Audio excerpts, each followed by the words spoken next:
నమస్తే, welcome to NR TV. ఈరోజు నేను మీతో పంచుకునే విషయం ఏంటంటే, సమాజం పట్ల కొంతమంది నాయకులు ఎంత నీచంగా ప్రవర్తిస్తున్నారు, ఎంత దిగుజారు రాజకీయం చేస్తున్నారు, లేకపోతే ఎట్లాంటి పరిస్థితుల్లో రాజకీయం చేస్తున్నారు, ఏది మర్చిపోయి రాజకీయం చేస్తున్నారు అనే ఒక విషయంను పంచుకోవడానికి ముందుకు రావడం జరిగింది. ఒక మహిళా అధికారిని, ఆమె పేరు వింటేనే ఈరోజు ఆమె పైన అధికారులకు కానీ, ఆమెతో పాటు పనిచేసే అధికారులకు కానీ, ఆమె కింద అధికారులకు కానీ, ఆమె ముందున్న రాజకీయ నాయకులు కానీ ఆమెను చూస్తే భయపడేలాగా చేసుకున్నారు. ఒకటే ఒక ప్రశ్నతోటి ఈరోజు ఆమె ప్రపంచం మొత్తం ఆమె పేరు వినబడ్డది. ఆమెనే మాధవి జాదవ్. ఈమె ఒక ఫారెస్ట్ అధికారిని. ఇట్లాంటి విషయం జరిగిందని చెప్పడానికి సమాజమే సిగ్గుపడేలాగా చేసింది ఇతను.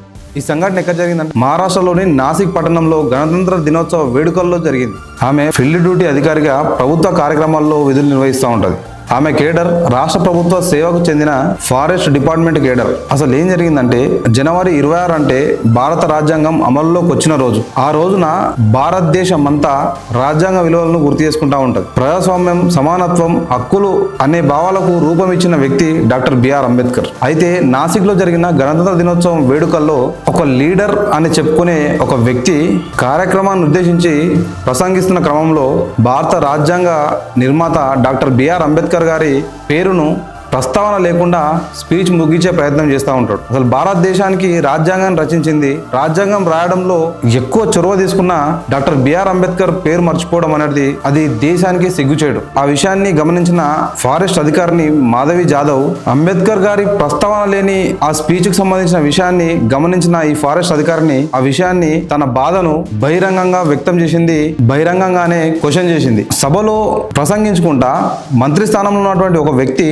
రాజ్యాంగం రాసినటువంటి అంబేద్కర్ గారి పేరు మర్చిపోవడం అది దేశానికి సిగ్గుచేటు. కాబట్టి దీన్ని నేను ఖచ్చితంగా ప్రశ్నించి తీరుతా అని చెప్పేసి మాధవి జాదవ్ గారు లేచి ప్రశ్నించడం జరిగింది. ఇది చాలా మంది తప్పుగా అర్థం చేసుకుంటున్నారు. ఇట్లా మధ్యలో లేచి క్వశ్చన్ చేయొచ్చు అని. తప్పు కాదు. ఆమె దేశానికి, దేశ రాజ్యాంగానికి విలువను తీసుకురావాలని చూసింది. ఎందుకంటే ఈరోజు రాజ్యాంగం అమల్లోకి వచ్చిన రోజు అంటే ప్రత్యేకంగా ఒక వ్యక్తిని గుర్తు చేసుకోవాల్సిన అవసరం ఎంతైనా ఉన్నది. ఎందుకంటే ఈరోజు అంబేద్కర్ గారికి అవమానం జరిగితే రాజ్యాంగానికి అవమానం జరిగినట్టు. ఒక కేంద్ర మంత్రి హోదాలో ఉన్నటువంటి వ్యక్తి అంబేద్కర్ గారి పేరు మర్చిపోవడం అనేది అది రాజ్యాంగానికి అవమానకరం. దాన్ని ఒక మహిళా అధికారిని చూస్తూ ఊరుకోలేదు. అక్కడ ఎంతో మంది ఉన్నప్పటికీ, ఎవరు క్వశ్చన్ చేయనప్పటికీ ఒక మహిళా అధికారిని చూస్తూ ఊరుకోలేదు. రాజ్యాంగానికే అవమానం జరుగుతున్నది, అంబేద్కర్ గారి పేరు తీసుకోకపోవడము ఇది కరెక్ట్ కాదు, ఇది సరైన పద్ధతి కాదు అని చెప్పేసి ఆమె క్వశ్చన్ చేసింది. అట్లనే జై భీమ్రావ్ అంబేద్కర్, జై భీమ్రావ్ అని చెప్పేసి నినాదాలతో సింహంలా గర్జించింది. ఆమె ఎందుకు ఇట్లా ప్రవర్తించింది అంటే, ఆమె నిజంగానే రాజ్యాంగాన్ని కాపాడే, ఇది చాలా మంది నిరసనలాగా తీసుకున్నారు. ఇది నిరసన కాదు, ఇది నిజంగానే రాజ్యాంగానికి ఒక అధికారిని ఉండాల్సిన కాపలా.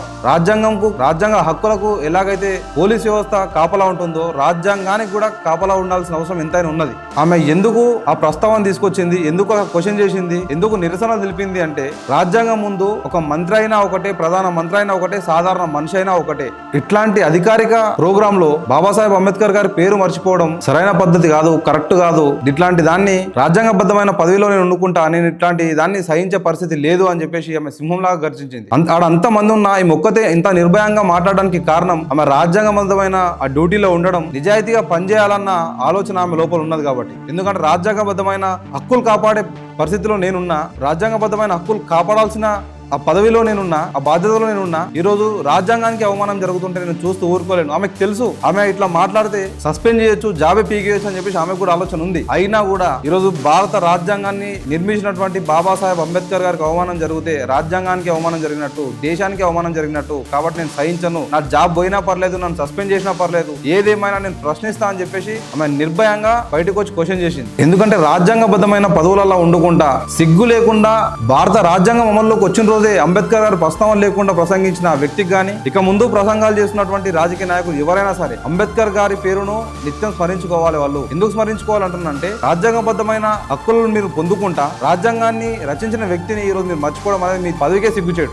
రాజ్యాంగాన్ని హేళన చేసిన రోజు, రాజ్యాంగ హక్కులను విస్మరించిన రోజు, రాజ్యాంగ హక్కులను అనుభవించుకుంటా రాజ్యాంగాన్ని విస్మరించిన రోజు దేశం మొత్తం ప్రశ్నిస్తుంది, చరిత్ర కూడా మిమ్మల్ని ప్రశ్నిస్తుంది, భవిష్యత్తు కూడా మిమ్మల్ని ప్రశ్నిస్తుంది. ఫైనల్ గా నేను మాత్రం ఒకటి చెప్పాలనుకుంటున్నా. అదేంటంటే, డాక్టర్ బిఆర్ అంబేద్కర్ గారి పేరును గుర్తు పెట్టుకున్నవాడే నిజమైన గణతంత్రవాది. అది ప్రతి ఒక్కరు గుర్తుపెట్టుకోవాలి. ఈ విషయం నేను ఎందుకు చెప్తున్నా అంటే, జరిగి వారం 15 రోజులు అయినా కూడా ఈ రోజు ఎందుకు చెప్తున్నా ఈ మాట అంటే, ప్రతి ఒక్కరు రాజ్యాంగాన్ని కాపాడాల్సిన వాళ్ళు, రాజ్యాంగ హక్కులను అనుభవించే వాళ్ళు ప్రతి ఒక్కరు కూడా ఈ వీడియోని చూసి మాకు హక్కులు కావాలని కొట్లాడిన ప్రతి ఒక్కరు కూడా, ఈరోజు రాజ్యాంగం ఇస్తున్నటువంటి హక్కులను పొందుతున్న ప్రతి ఒక్కరు కూడా డాక్టర్ బిఆర్ అంబేద్కర్ గారి పేరును గుర్తుపెట్టుకోవాల్సిందే. ఎందుకంటే ఆయన నిర్మించడం వలన ఈ రోజు అందరూ కూడా ఈ హక్కులను పొందగలుగుతున్నారు. అది గుర్తుపెట్టుకోండి. చెప్పిన విషయంలో ఎట్లాంటి మిస్టేక్స్ ఉన్నా లేకపోతే ఎవరన్నా ఇబ్బంది పెట్టినట్టు ఉన్నా కూడా పెద్ద మనసులో క్షమించి అర్థం చేసుకుంటారని మనస్ఫూర్తిగా కోరుకుంటున్నా. మా వీడియో నచ్చినట్టయితే లైక్ చేసి కామెంట్ చేసి షేర్ చేయండి. అట్లనే మా ఛానల్ సబ్స్క్రైబ్ కూడా చేసుకోండి. Thank you.